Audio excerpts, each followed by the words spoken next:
Bitcoin is going to peak in September, and there is undeniable evidence because I have the power of charts and data sets on my side. So let's dive right in. We're going to be looking at the Bitcoin price history and the halving timeline. And this chart right here, the dotted lines that you're seeing that are vertical are the Bitcoin halving events. And then these blue boxes, this is when Bitcoin was bullish. And then the little peach boxes, this is when Bitcoin is bearish. Because if you didn't know, Bitcoin goes through a halving every 4 years. Now, Bitcoin was designed as a disinflationary currency, and every 10 minutes, more Bitcoin is created. That amount is halved once every 4 years, and this event is called a halving.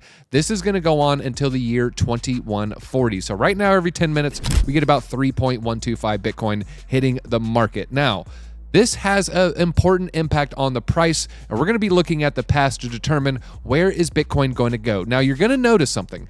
The Bitcoin bottoms are typically around the same amount of time to the Bitcoin top. Well, you can see the halving date is almost directionally in the middle. Now, this is going to be important for us to determine Bitcoin's peak in September.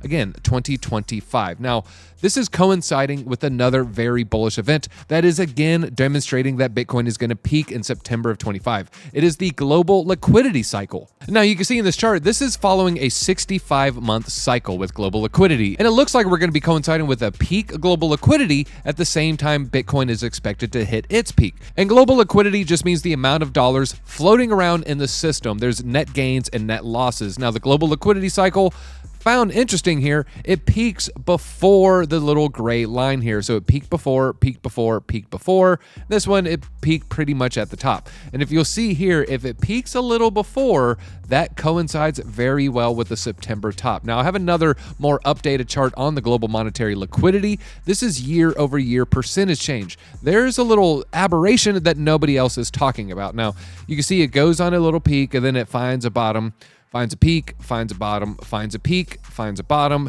Pretty soon we're going to be finding a peak. But here's what no one's talking about. After liquidity finds a bottom, we find a bottom and then we have a little peak. There is a capitulation phase followed by another blast to the upside. Found a bottom, went up, a capitulation stage, and then blasted to the upside. Found a bottom. Right now, that, I think, was the capitulation stage, and we're about to have rocket ship to the top. Now, you can see a little pullback in liquidity right here. That is a normal thing. There is several pullbacks in liquidity every single cycle. But let's get into the charts here. I said the amount of days from the bottom is going to help us determine the amount of days until the top after each cycle. So let's first look at the 2016 halving date. Bitcoin had a halving July 19th, 2016. Now, you'll see a bear market bottom on the far bottom left side of your screen. So we're going to go ahead and measure how many days was this. Now you see a little dip back here. This is about 541 days before the halving. How long did it take after the halving to find a peak? So 541, and when we went to the peak, it was 525 days. So you're looking at basically a 2-week period, under a month away. So this is within 1 month. From the bottom to the top, that timeline was equal. Now let's look at the next cycle. So let's go ahead and look at the current cycle and the current halving. Now you'll see something on the screen. DZ called the bottom. More on that later. Folks, I called the bottom, and I think I'm going to be able to call the top this cycle as well. Now let's go ahead and measure this move. Now this took 515 days to find a bottom. So 515 days. Now if we were to go forward 515 days, well, looky here. To the right of my face, you'll see the date right there, September 2025. But folks, that is not the only reason I think we're topping in September. There's another secret reason that nobody is talking about. Now, back to me calling the bottom. Did he really call the bottom? What's going on here? That sounds pretty nuts. Well, folks, I was pretty close. Now, we're going to look at this tweet. This tweet was November 14th, 22. Right above my head, you can see, what I thought was the bottom, about 15,581. I was off. Look how much I was off. If we move it down to the other wick, you'll see, whoa, 504.84. I mean, could he be more wrong? Folks, I got it within $100. I was about, 5-6 days away from what the actual bottom was, but I came very, very close to capturing the bottom. The metrics I used back then was the same metrics that we're using today. I just counted the days, from the peaks and the bottoms to the halvings, and then you can kind of come up with your next prediction. And I said there's one more reason that I think that we're going to top out in September, and that reason is the market is much more mature today than it was back in the previous cycles. Our previous cycle tops were December 2017 and then November 2021, and I think a lot of people are just going to predict October 2025. A Bitcoin halving isn't technically 4 years. It's typically about 3 years and 10 months and some change. And so you can see the cycle top being reduced by 1 month every single time. But do people actually pay attention to that? The answer is yes, and now more than ever. I've identified the halving Google Trends.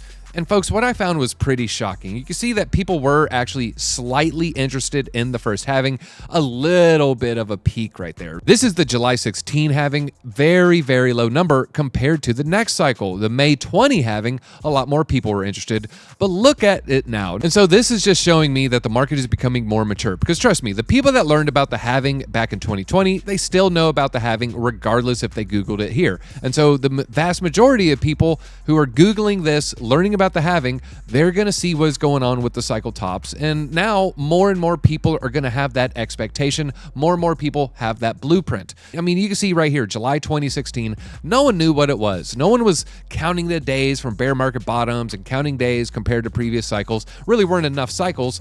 But as we're starting to learn the blueprint for Bitcoin, I think more and more people are going to be having a target of October 2025 as their exit strategy. What do you see when everybody thinks it's going to be in October?